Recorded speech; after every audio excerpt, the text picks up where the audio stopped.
World-class guests, fascinating stories, inspiring messages. Welcome to Linda's Corner. My name is Linda Bjork, and today we're going to be talking about relationship challenges and personal growth. I'm delighted to welcome special guest Liz Polinsky. Liz is a military marriage counselor in Norfolk, Virginia, and the host of Communicate and Connect podcast for military relationships. She is also currently working on a Ph.D. in marriage and family therapy with a specialization in couple therapy. You can reach Liz at her website, communicateandconnectpodcast.com, where she offers a free relationship email course, and I'll include a link in the description. Welcome, Liz. I'm so glad that you could join with me today. Yeah, thank you. I'm excited to be here. I am so grateful to have you here. The things that you talk about, the things that you have studied and prepared and learned so that you can help other people are so important. They matter. They matter to individuals, they matter to families, they matter to societies. And I thank you for all the time and effort that you are putting into preparing yourself to be able to help in this important thing. So I would love to talk first just kind of generally about marriage, and then to go into some of the specific challenges that come in a military relationship. So what do you think is just a major problem? Why is marriage so hard? What is it that just makes marriages fall apart? Yeah, so I think that to put it in the shortest way possible, when we go into marriage, we end up triggering each other's worst fears. And it's unintentional. People don't mean to do this. They're just interacting. And it actually has to do with how important the person is to us. It's only because we love them so much, they're such an important person, that they trigger my worst fears. And usually those fears are around, am I accepted? Am I good enough? Is somebody going to leave me? Am I going to be abandoned? Or am I a failure? Sort of things around this area is oftentimes what gets triggered.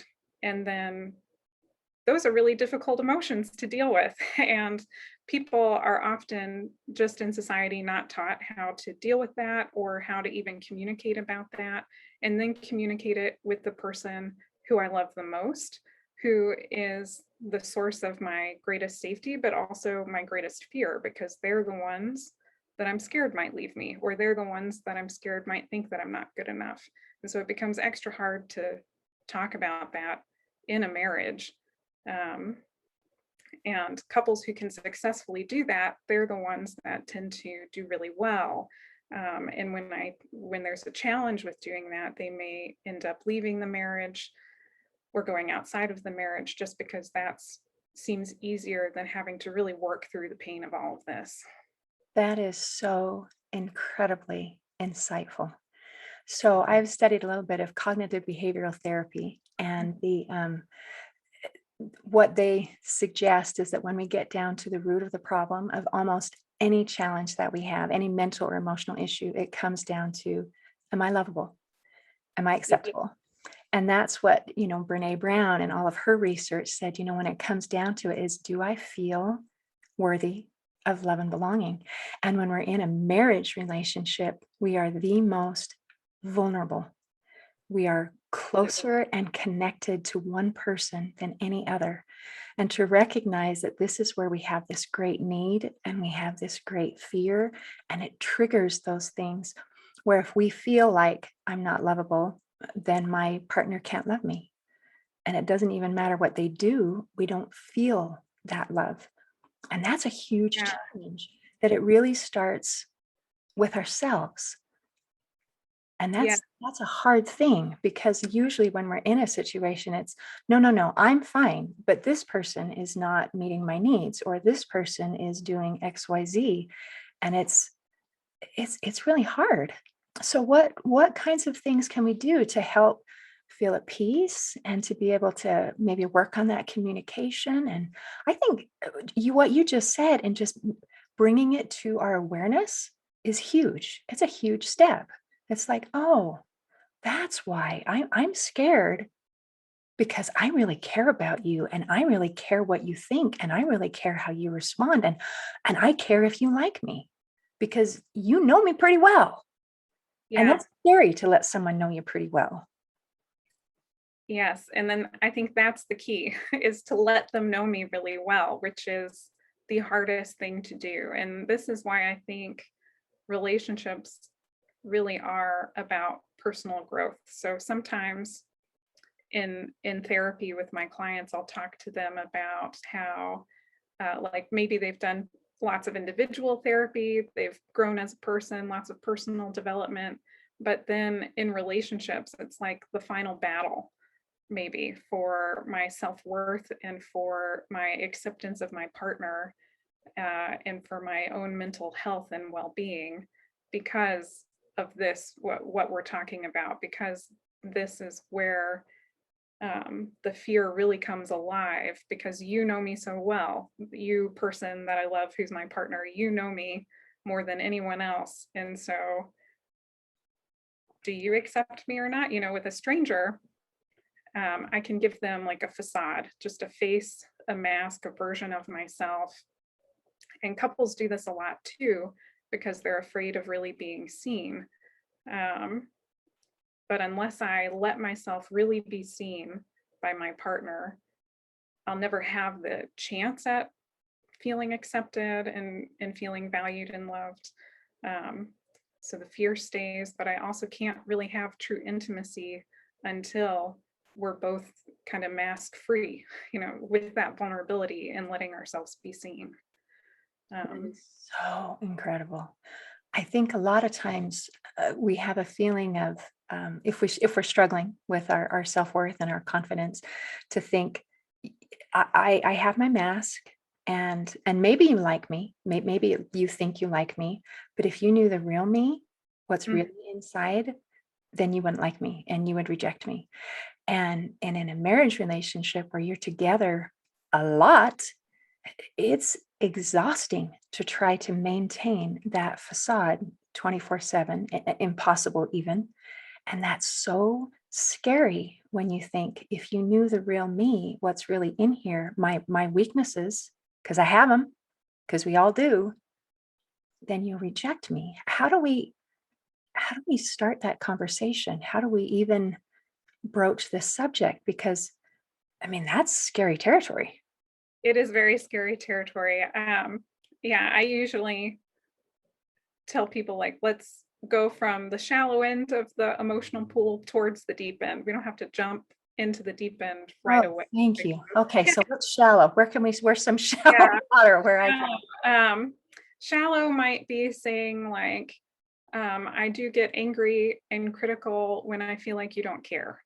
That maybe is more on a shallow type of end versus just now in this conversation.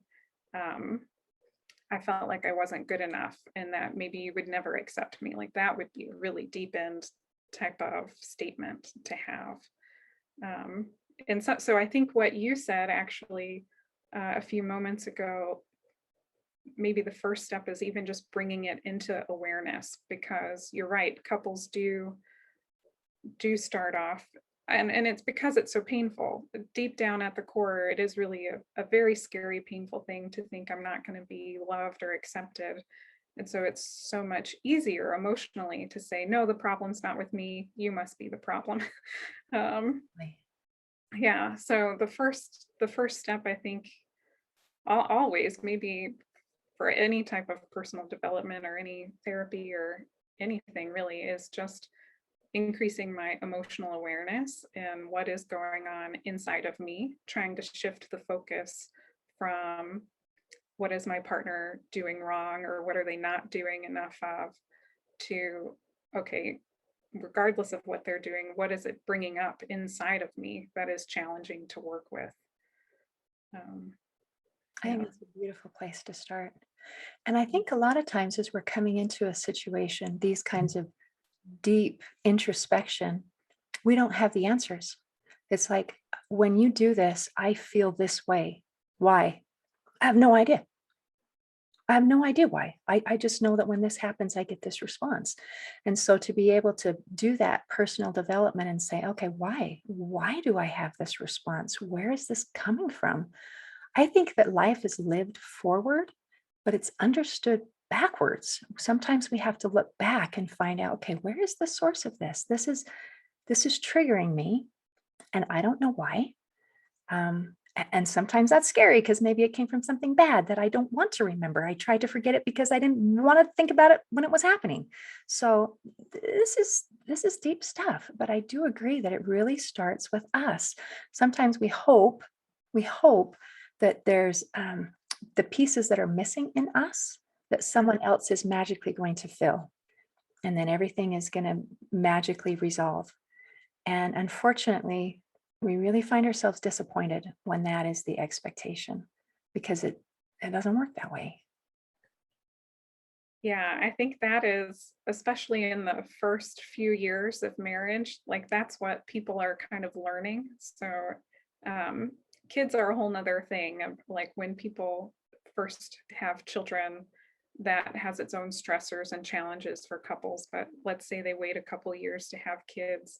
A lot of the challenges in early marriage are about what you just said. I had this dream that you were going to make me feel a certain way, that we were going to have this certain type of life, that I would finally feel completely loved and accepted, and I wouldn't have to be longing for this anymore, but I still do long for it. I still do want to know that I'm accepted and loved, and I get scared that maybe you don't feel that way. That's a lot of what I think people are navigating, especially in those early years, is it doesn't quite fit what I had in my mind, what marriage would look Definitely. I would say unmet expectations.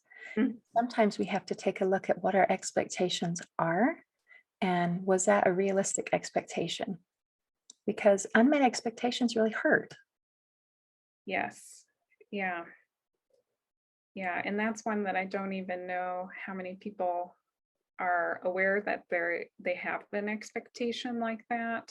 Right. Uh, Because it's so obvious that everyone would know that. right. It's like, why don't you get that this is what I want? Because it's so obvious. When it isn't obvious, it really isn't. And we can't expect our partner to be a mind reader. And that's really frustrating. Sometimes we think, well, I don't know what's wrong with me, but you should, which is really a high expectation. And that's probably not going to happen. To add to that, I would say there seems to be associations. So maybe it's like, oh gosh, I don't know, you making breakfast on Saturday mornings, like that would make me feel really loved.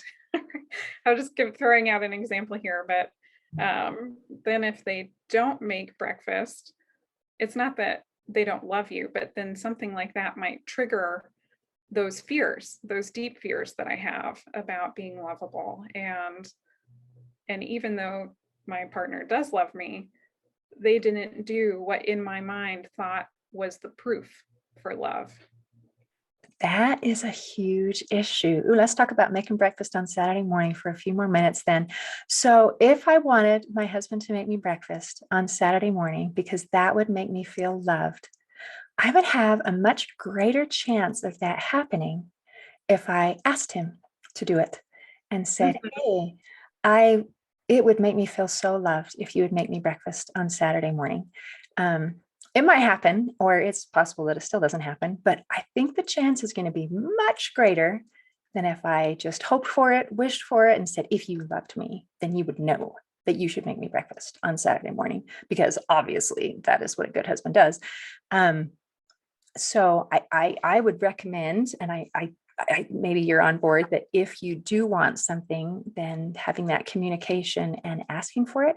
And I think also the way we ask is really important. So if it's, I would love it. It would make me feel so happy and so loved, versus, how come you never da da da da and da da, that Yeah, is all of a sudden shields up. Not doing that. yeah, absolutely. Yeah, criticism, which is what I would consider that second type of response. Why didn't you do this? Don't you care about me? Type of thing, is actually one of the four predictors for communication patterns that predict divorce. later down the road. And so it's really important that, and it requires vulnerability. If we went back to the vulnerability to even say, this is something that would make me feel really loved. I have to take off the mask to say something like that, or to even say, you didn't make breakfast, you went out and played golf, or you did your own thing, instead, and that really hurt. It made me feel this way. Like it all kind of circles back around to, I have to let myself be seen. In order to even make a request like that. But you're right, it does, like, I have to talk about me instead of talking about you. You didn't do this, versus I would feel really loved if you could do this for me. That's a lot less threatening to make it that way. Now you said there are four predictors. What are the others? So criticism and Yeah, this comes from John Gottman, his research at the Gottman Institute. So there's criticism, defensiveness, stonewalling, and contempt. And they kind of go in patterns, right? So if I'm critical, there's a push-pull, like one thing leads to another. If I'm critical, it kind of naturally leads to defensiveness. And if someone else is defensive, then it might naturally lead to me being defensive or critical. And then when you go on like that for a little while, eventually somebody starts stonewalling or shutting down, because it's the only way to cope with sort of this negative pattern of critical defensiveness that keeps going on. And then after that's gone on for a while, contempt tends to develop. And that's the strongest predictor of divorce, is once contempt is there. I don't have probably really any trust that my partner cares about me. Yeah, it's just, things at that point tend to be very, very hard to come back from. They take a lot of work. so can we? Can we come back? Yeah. hmm Yeah. Yeah, we can come back. And it sometimes is a long road. I would say the more pain there is, the longer it takes, but we absolutely can come back. So one of the things that John Bowlby talked about, he is kind of like the founder of attachment theory. And when we think about relationships, we think about a marriage being an attachment bond. And so the bond is fluid and it's dynamic and it can change over time. And so I can relearn and re-earn security, maybe. I can create a new dynamic with my partner. But again, it will require taking off the mask, talking about my vulnerable feelings, and working through both people's vulnerable feelings to get to that place of feeling secure again.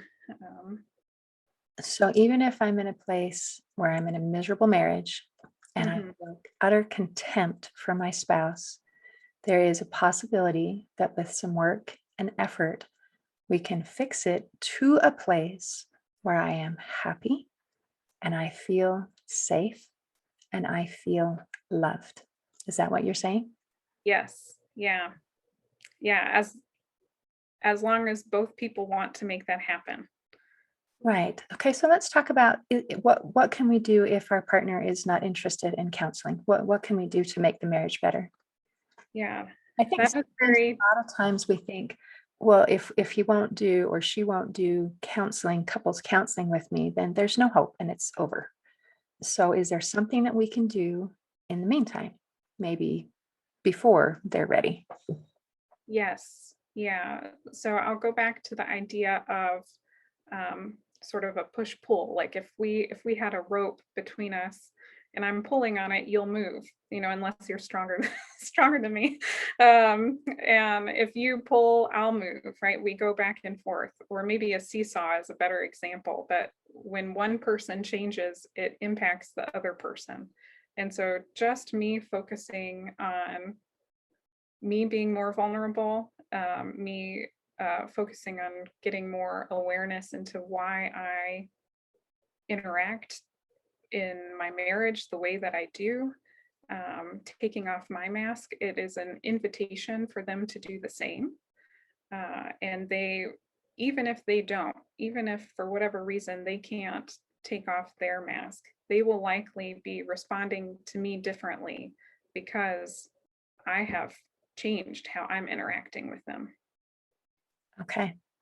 And that sounds so scary when you talk about, here I am, I'm in a situation where I'm feeling unsafe and I need to be vulnerable.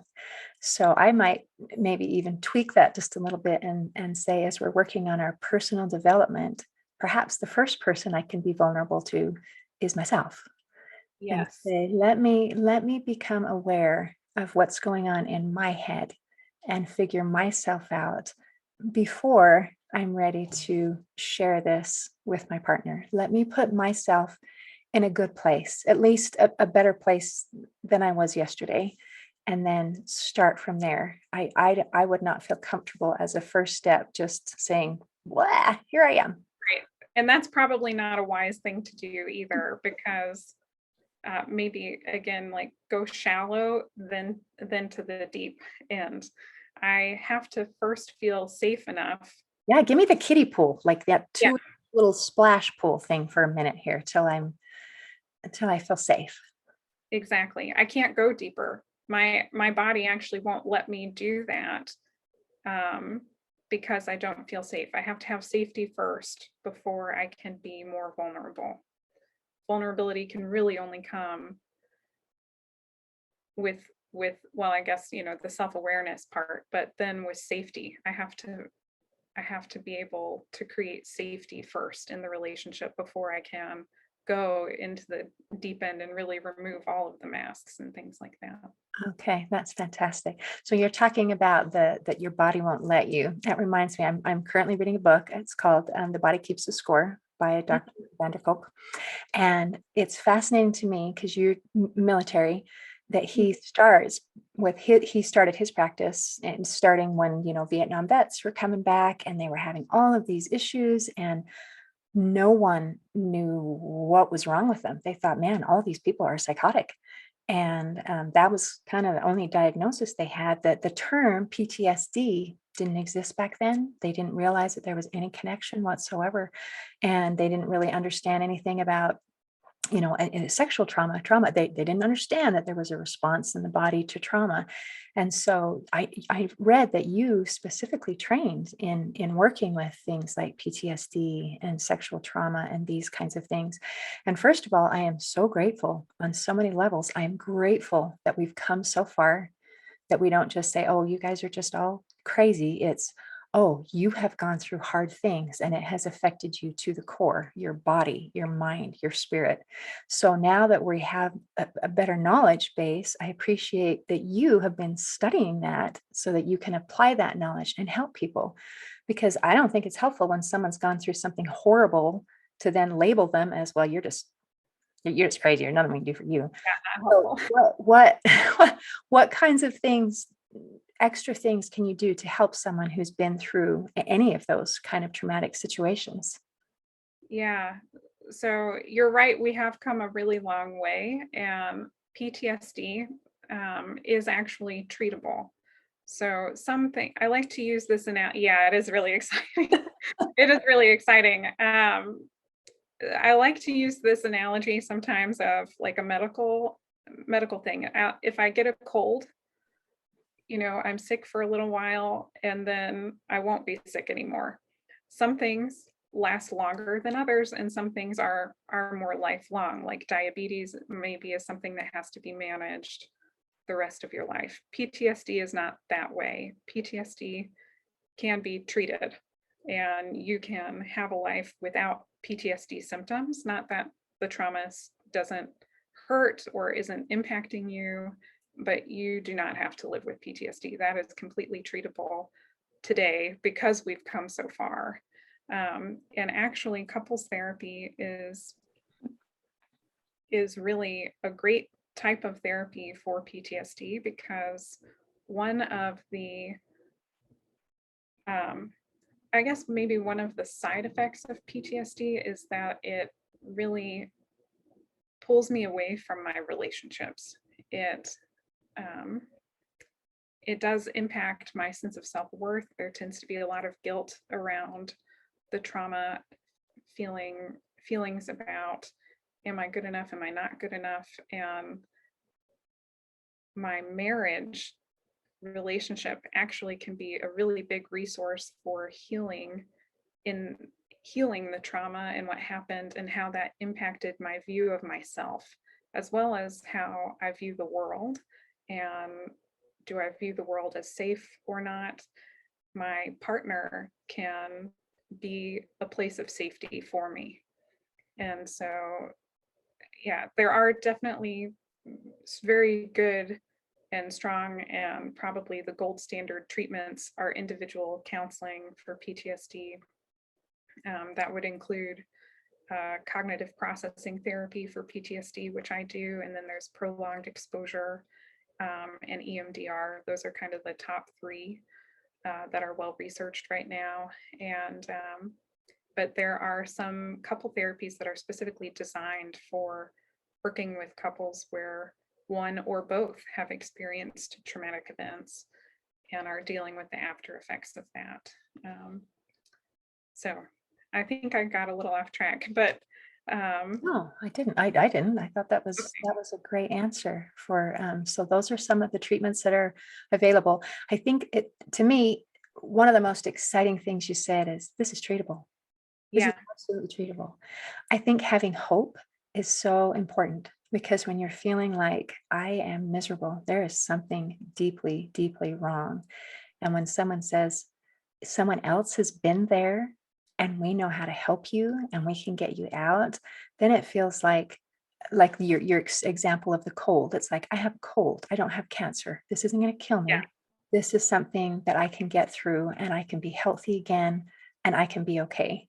And it I don't think you can go through a traumatic experience without it changing you.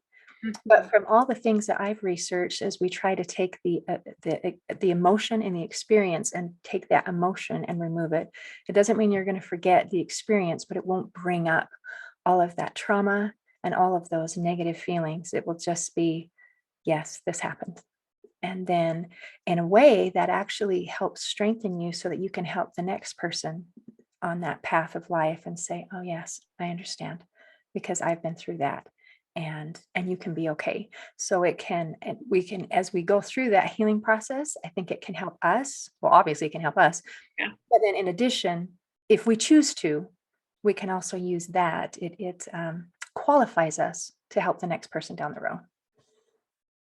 Yeah, a lot of that's something called post-traumatic growth. A Mm, lot of people find that as part of their own healing and as they heal, they they experience personal growth, and that leads naturally to them being able to help other people, which adds another layer of their own healing and their own growth process to then help other people who've experienced the same things. right. It almost gives a little bit of purpose to our pain, Mhm. where it doesn't just feel like this pain was for no reason. I mean, doesn't mean it was good, but there can still be something good that can come out of it. And that's, I think, very empowering. Yeah, I agree. Yeah, I really agree. Yeah, and I think a lot of people, there are a lot of people who experience traumatic events who maybe don't have PTSD. A traumatic event can impact somebody in a number of ways, and there are so many types of traumatic events that people can experience in their life, from abuse to car crashes, um, to plane related incidents, Mhm. just so many types of traumas that don't always necessarily lead to PTSD, but where again the relationship could be a way of healing, of bringing safety back and healing how I think about myself and how I view other people and my safety in the world.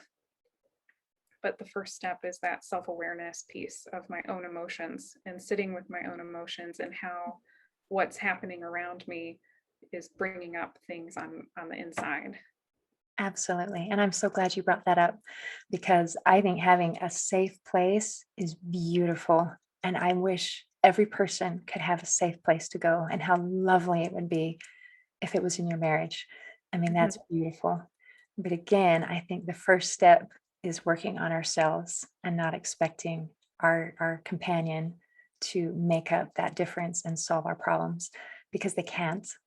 They can be our cheerleader, but we're the ones on the playing field, and there's no Yeah, other way. There's no other way. yeah, I really like that analogy.